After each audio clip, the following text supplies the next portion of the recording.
네, 저도 오늘 그 지휘자님을 이렇게 뒷모습만 보다가 이렇게 앞에서 뵈니까 와, 정말 샤론 찬양대 이름 맞게 이렇게 되게 부드러우신 거예요. 그래서 와, 같이 이렇게 부르고 싶을 만큼 정말 저도 찬양에 흠뻑 젖어들었습니다. 이 시간 우리 함께 옆에 있는 성도님들과 함께 인사하실 때 마라나타 하고 인사 좀 하시겠습니다.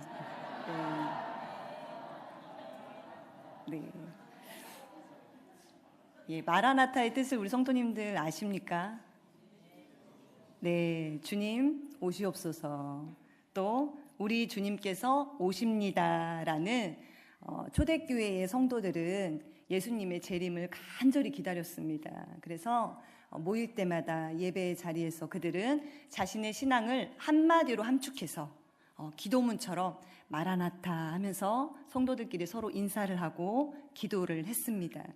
지금이 이제 교회력으로 대림절 기간입니다. 오늘은 대림절 둘째 주가 시작되는 주일입니다. 대림절 4주 동안에는 한 개씩 촛불을 이제 켜게 되는데요. 우리가 잘 아는 대로 이 촛불을 켜는 것은 우리 주님 오심을 기다립니다라는 상징적 행위라고 할 수 있습니다. 그래서 지금 이제 꺼져 있는데요. 오늘은 2개의 초가 켜져 있었죠. 그러나 우리가 간과해서 안 되는 것은 이 대림절에 우리가 초만 밝힌다고 해서 기다림을 다 했다고는 할 수 없습니다. 이 촛불을 켜면서 우리가 가져야 하는 마음과 행동해야 하는 실천이 있는데요. 우리가 이 대림절 기간에 가져야 하는 마음은 주님을 간절히 기다리는 이 기다림, 그리고 주님이 오시기를 소망하는 마음, 그리고 우리가 주님의 말씀대로 주님이 떠나시면서 우리에게 맡겨주신 그 사명대로 살지 못했음을 회개하는 마음을 우리는 이 대림절 기간에 가져야 합니다. 또 하나 우리가 행동해야 하는 실천이 있는데요. 그것은 바로 사랑과 나눔을 실천해야 합니다. 그리고 서로 만남과 화해를 이루면서 이 대림절 기간을 보내야 합니다. 한 해의 마지막 달, 이 12월은 매우 춥습니다. 이 추운 계절에 우리는 대림절을 보내면서 주변에 소외되고 또 상처 입은 이웃, 또 배고픔과 외로움으로 더 추운 겨울을 보내야 하는 우리의 이웃들에게 관심을 가지고 돌봐야 하겠습니다. 이러한 사랑과 나눔, 그리고 위로와 섬김이 있을 때 진정으로 교회에서 울려 펴지는 성탄의 찬양은 그들에게 기쁜 소리가 될 것이고, 또 교회에 환히 비춰지는 이 불빛은 그들에게 큰 빛이 되고 위로가 될 것입니다. 오늘 본문 말씀에도 위로와 도움, 또 사랑이 필요한 한 여인이 나옵니다. 오늘 본문을 자세히 들여다보자면 정말 눈물 없이 볼 수 없는 영화의 한 장면과도 같은 장면이 연출되고 있습니다. 위로와 도움, 또 사랑이 필요한 한 여인, 이 여인은 핵심 인물이 아닌 주변 인물입니다. 그리고 이 여인은 주연이 아닌 조연입니다. 바로 그 여인은 하갈입니다.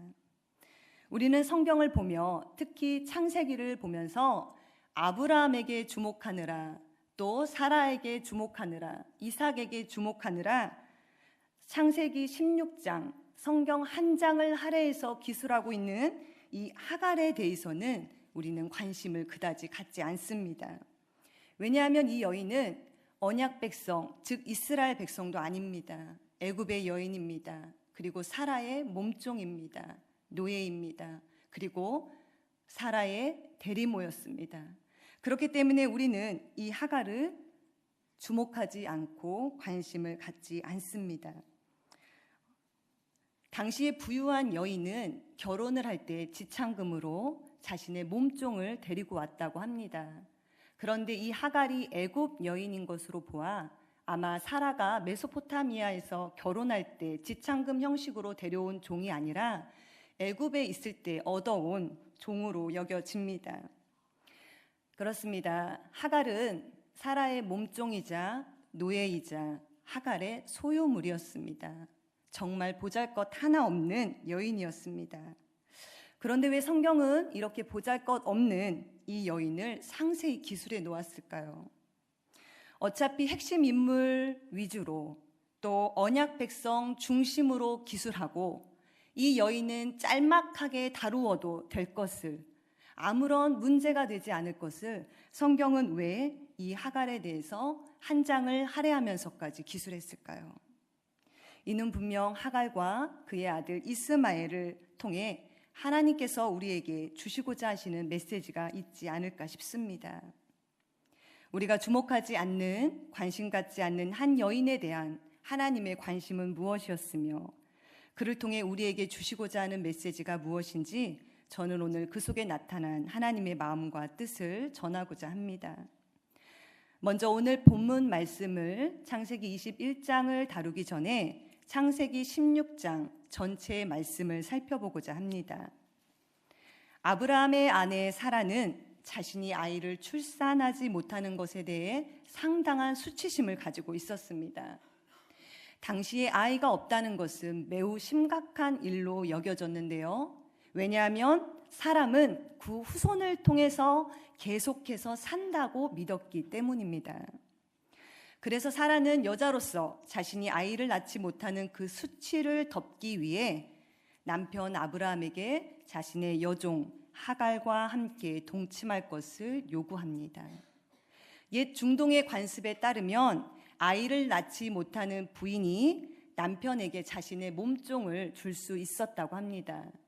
이렇게 남편에게 자신의 몸종을 주어서 그 몸종으로 하여금 대리모가 되게 하면 그 아이는 주인의 아이, 여주인의 아이가 될 수 있었다고 합니다. 그리고 그 아이에 대한 어느 정도의 지배권을 그 여주인이 행사할 수 있었다고 합니다. 그러니 사라 입장에서 남편이 첩을 두는 것보다 자신의 몸종을 대리모로 주는 것이 훨씬 나은 것으로 여겼을 것입니다. 따라서 사라는 자신의 여종 하갈을 통해서 아이를 가질 수 있을 거라는 희망을 가지고 남편 아브라함에게 자신의 여종과 함께 동침할 것을 요구합니다. 여기서도 여종 하갈은 선택권이 없었습니다. 왜냐하면 종은 주인의 뜻을 따르고 복종해야 하는 의무만 있기 때문입니다. 그리하여 이 모든 것은 사라의 계획대로 진행되고 아브라함은 하갈과 동침을 하게 됩니다. 그리고 하갈은 임신을 하게 되었습니다. 여기까지 보면 사라의 계획대로 일이 잘 진행되는 것 같습니다. 그러나 성경은 임신한 하갈이 여주인 사라를 멸시하였다라고 전하고 있습니다. 하갈의 임신이 자신이 계획한 일에 대한 성공이라고 여겼을 그 사라는 결국 자신의 자구책으로 인해 더 수치스럽게 한 결과를 맞이하게 됩니다. 여기서 우리는 하나님의 개입이 없는, 또 하나님의 뜻이 이루어지기를 기다리지 못하는 인간의 성급한 계획과 행함은 종국에 더 큰 불행을 가져올 수 있다는 것을 엿볼 수 있게 됩니다. 이제 자신의 몸종인 하갈에게서 멸시와 수치를 당한 이 사라는 아이를 낳지 못해서 얻었던 그 수치까지 더해져서 이제 그 분노를 이기지 못하게 됩니다. 그래서 사라는 자신에게 모욕과 수치를 안겨준 하갈을 학대하며 괴롭힙니다. 여기서 학대는 히브리어로 아나입니다. 이 용어는 이스라엘 백성이 애굽에서 노예 생활로 지낼 때에 받았던 그 학대와 같은 용어입니다. 출애굽기 2장 23절은 이스라엘 자손이 학대로 인해 하나님께 탄식하고 부르짖었다라고 진술하고 있습니다. 이 고통이 얼마나 견디기 어려운지 짐작할 수 있는 대목입니다. 이와 같이 하갈은 사라에게서 받는 그 견디기 어려운 학대를 받고 그 고통이 어찌나 극심한지 결국 하갈은 여주인에게서 도망을 가게 됩니다. 종의 몸으로 도망친다는 것은 죽음을 각오한 행동입니다. 임신한 몸으로 하갈이 도망을 갔다는 것은 아마도 하갈은 사라에게서 받는 그 학대로 인하여 생명의 위협을 받지 않았나 싶습니다. 여기서 결혼하시고 자녀를 낳아본 분들은 아시겠지만 임신한 이 산모는 자신보다 자신의 아이를 지키는 것에 더 집중을 하게 되죠. 아마 임신한 몸으로 하갈이 도망을 쳤다는 것은 태중의 아이를 보호하고자 하는 마음이, 그런 강한 모성애가 그로 하여금 도망을 강행하게 한 것이 아닌지 모르겠습니다. 그렇게 임신한 몸으로 집을 나온 하갈은 갈 데가 없었습니다. 아는 곳이라고는 자신의 고향인 애굽뿐이었습니다. 애굽을 향해 광야길을 걷던 이 하갈은 우물가에서 여호와의 사자를 만나게 됩니다. 여호와의 사자가 광야의 샘물 곁, 곧 술깃 샘 곁에서 그를 만나. 여기서 술은 나일 삼각주 북동쪽에 있는 애굽 국경 요새입니다. 하갈은 자신이 가장 안전하다고 여기는 그 요새에서 진짜 자신의 삶의 요새를 만나게 됩니다. 여호와의 사자는 숨어있는 하갈에게 이렇게 묻습니다. 사레의 여종 하갈아, 내가 어디서 왔으며 어디로 가느냐?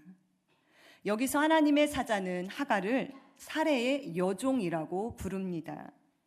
이 본문을 읽는 독자인 저와 여러분은 이미 하갈이 만난, 그리고 하갈에게 묻는 그가 여호와의 사자인 것을 알고 있지만, 하갈은 자신을 알고 있고 자신에게 묻는 그가 누구인지 알지 못했습니다. 단지 광야에서 만난 그가 나를 알고, 내가 종의 신분인 것도 알고, 종의 신분에서 도망친 것을 알고 있다는 것뿐이었습니다. 그 모든 것을 알고 있는 누군가를 만난 하갈은 매우 두려웠을 것입니다. 그래서 하갈은 이렇게 대답합니다. 나의 주인 사레를 피하여 도망치는 길입니다. 자신을 잘 알고 있는 그 누군가에게 하갈은 정직하게 말합니다. 자신이 도망친 노예라고 인정합니다. 그러자 여호와의 사자는 이렇게 말합니다. 내 여주인에게로 돌아가서 그 수하에 복종하라. 여호와의 사자는 견딜 수 없는 학대로 인해 도망 나온 하갈에게 다시 그 고통스러운 자리로, 다시 그 괴로운 자리로 돌아가라고 합니다. 이를 공동 번역에서는 이렇게 말하고 있습니다. 고생을 참고 견뎌라.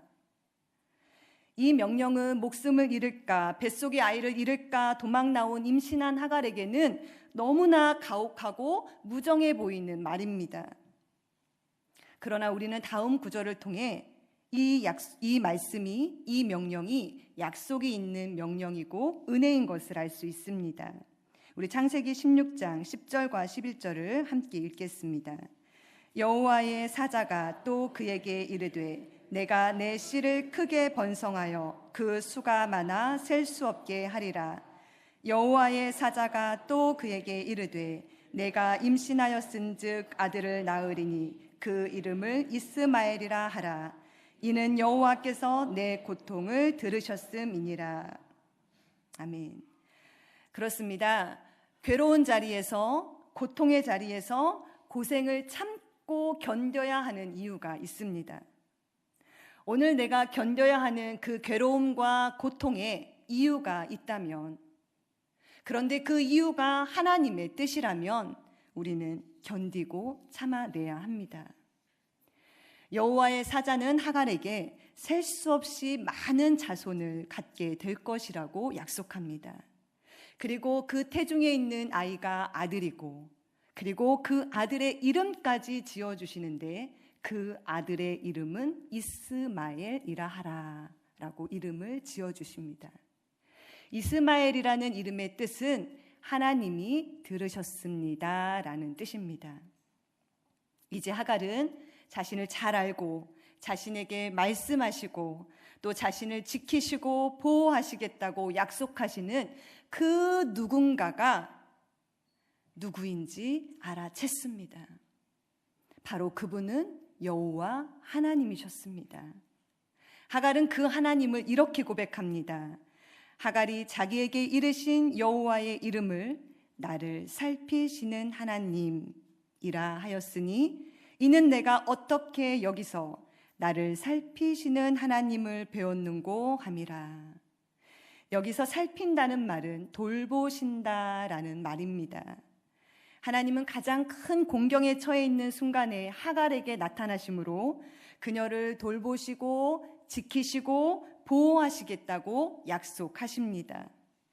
이렇게 하나님은 보잘것없는 한 여인의 고통과 아픔을 외면하지 않으셨습니다. 비록 하갈은 하나님에게서 고통이 사라질 것이다, 고통이 없을 것이다 라는 약속은 받지 못했습니다. 그러나 하나님으로부터 하나님이 내 고통을 아신다는 것을 하갈은 알게 되었고, 그 고통의 자리에 있을 때 하나님이 하갈을 주목하여 보신다는 것을 하갈은 알았기에, 또한 자신과 자신이 태어날 그 자녀를 하나님이 지켜주시고 그 자녀에 대한 약속을 해주셨기에 하갈은 이제 안심하고 주인의 집으로 돌아갈 수 있었습니다. 이렇게 주인의 집에 돌아간 하갈은 아이를 출산하고 그 아이의 이름을 하나님의 말씀대로 이스마엘이라고 부릅니다. 여기까지가 하갈의 인생의 끝이라면 이 여인은 그럼에도 불구하고 행복한 여자라고 할 수 있습니다.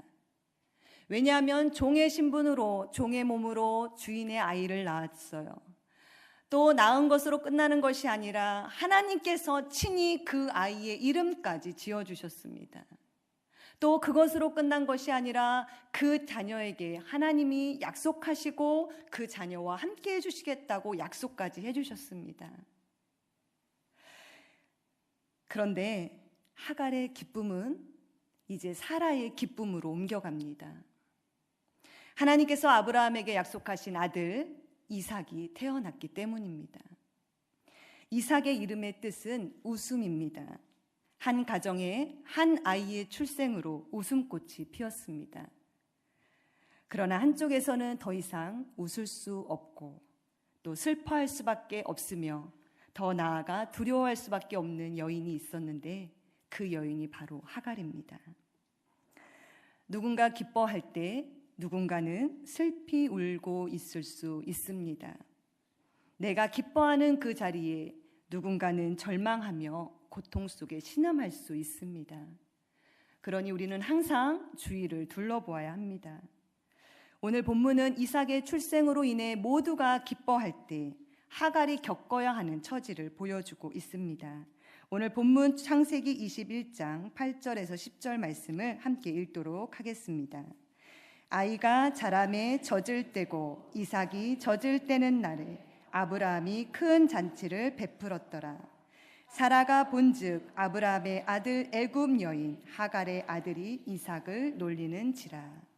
그가 아브라함에게 이르되 이 여종과 그 아들을 내쫓으라. 이 종의 아들은 내 아들 이삭과 함께 기업을 얻지 못하리라 하므로. 이제 하갈은 아들 이스마엘과 함께 내쫓김을 당할 처지에 이르렀습니다. 이때 이스마엘의 나이를 학자들은 14세쯤으로 추정하고 있습니다. 아직 이스마엘은 성인이 되지 않은 아이에 불과합니다. 그런데 그런 아들을 데리고 쫓겨나야 하는 처지에 이른 하갈. 하나님의 도우심은 여기까지가 끝인가 봅니다. 우리는 어떠한 상황을 맞이하면 늘 일희일비하기에 이르죠. 하나님을 믿고 굳게 서는가 싶다가도 힘든 일을 만나면 하나님을 내가 언제 믿었나 할 정도로 믿음을 저버리고 한숨을 쉬고 낙심하고 절망하기에 이릅니다. 어쩌면 하갈도 이와 같지 않았나 싶습니다. 하갈에게 있어 이제 하나님의 약속은 아무런 효력도 소용도 없는 것 같이 되어 버렸을 것입니다. 아들 이스마엘과 함께 광야로 내쫓김을 당한 하갈. 이전에는 임신한 몸으로 아들을 지키기 위해, 자신의 생명을 지키기 위해 스스로 도망쳐서 광야로 나아갔지만 이제는 아들과 함께 내쫓김을 당해 광야로 나아가야 하는 처지에 이르렀습니다. 아브라함은 하갈에게 생존을 위한 가장 기본적인 식량을 주고 떠나 보냈습니다. 떡과 물 한 가죽 부대. 당시에는 낡은 염소 가죽으로 물 한 가죽 부대를 만들었는데요.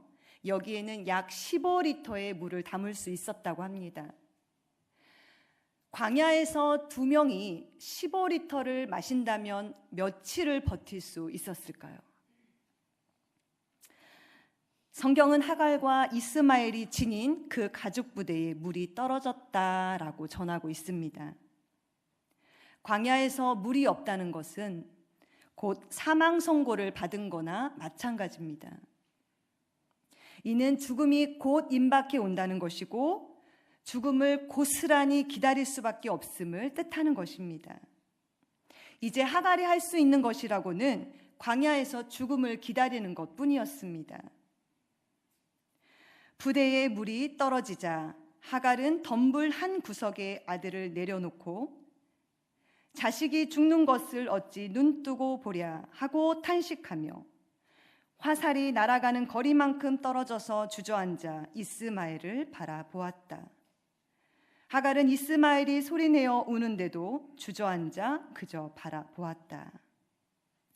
하갈은 자신의 마음을 찢어놓는 그 아이의 울음소리를 듣지 않기 위해, 그리고 혼자 마음껏 울기 위해 멀리 떨어져 앉아 소리내어 울었습니다. 여러분, 이스마엘의 이름의 뜻을 기억하고 계십니까? 이스마엘의 이름의 뜻은 하나님이 들으셨다입니다. 그렇습니다. 하나님은 하갈과 이스마엘의 그 절망의 울음소리를 들으셨습니다. 그리고 울고 있는 하갈에게 이렇게 말씀하십니다. 하갈아, 무슨 일이냐? 두려워하지 말라. 하나님이 저기 있는 아이의 소리를 들으셨나니 일어나 아이를 일으켜 내 손으로 붙들라. 그가 큰 민족을 이루게 하리라 하시니라. 아이를 임신했을 때 도망 나온 자신을 살펴주시고 은혜로 내가 너를 주시하고 있다. 그리고 약속해 주신 그 하나님은 아이가 자라서 엄마와 함께 광야에 버려졌을 때 다시 찾아와 주시고 다시 살펴주시고 그 약속을 다시 재확인시켜 주십니다. 하나님은 들으십니다. 우리의 작은 신음소리에도 응답하십니다.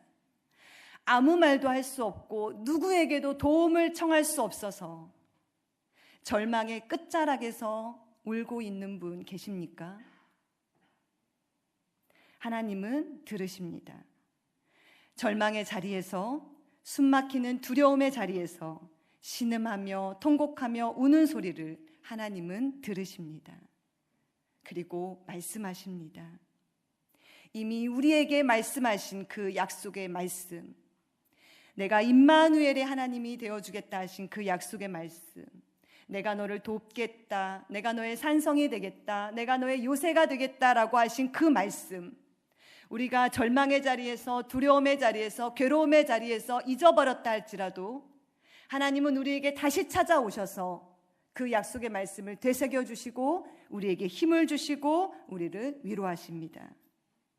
하나님은 두려움에 또 절망으로 인해 닫혔던 하갈의 눈을 밝혀주십니다. 그때 하갈의 눈에 샘물이 보였습니다. 광야에서의 샘물은 생명입니다. 하나님께서는 죽을 수밖에 없는 자리에서 다시 살 수 있는 자리로 인도해 주셨습니다. 하갈은 가죽 부대에 물을 채워 아이 이스마엘과 함께 마셨습니다.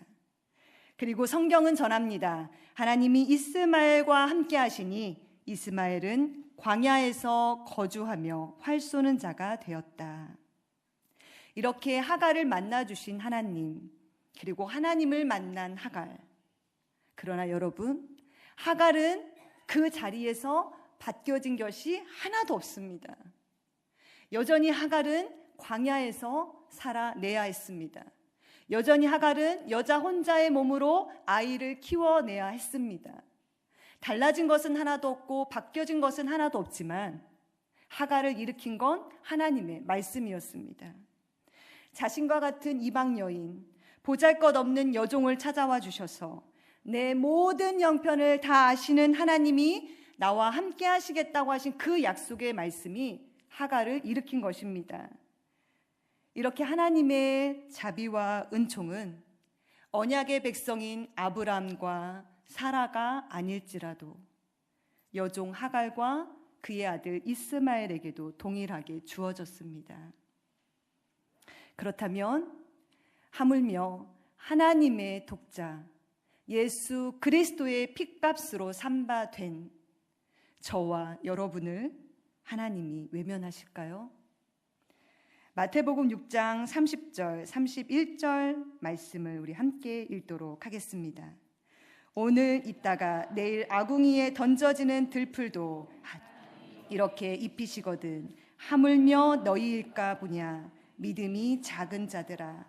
그러므로 염려하여 이르기를 무엇을 먹을까 무엇을 마실까 무엇을 입을까 하지 말라. 아멘. 네, 그렇습니다. 하물며 너희일까 보냐. 이 말씀이 두려움의 자리에서, 염려의 자리에서, 슬픔의 자리에서, 낙심의 자리에서, 괴로움의 자리에서 우리를 일으켜 세워주시는 말씀으로 들려지시기를 바랍니다.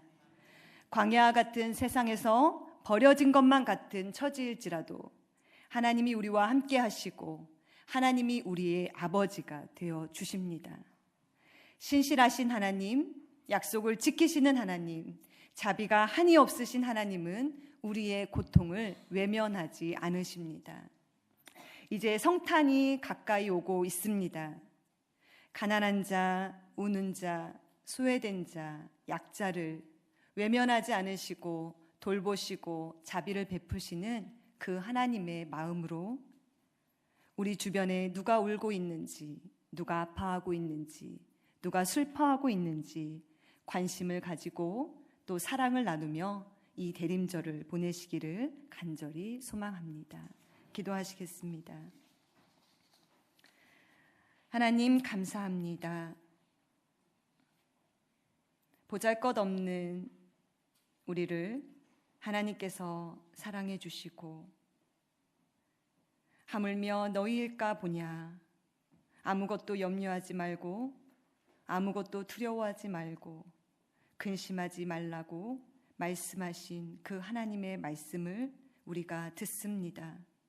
하나님, 이 말씀으로 말미암아 우리가 염려의 자리에서, 두려움의 자리에서, 괴로움의 자리에서, 고통의 자리에서 다시 일어서고자 합니다.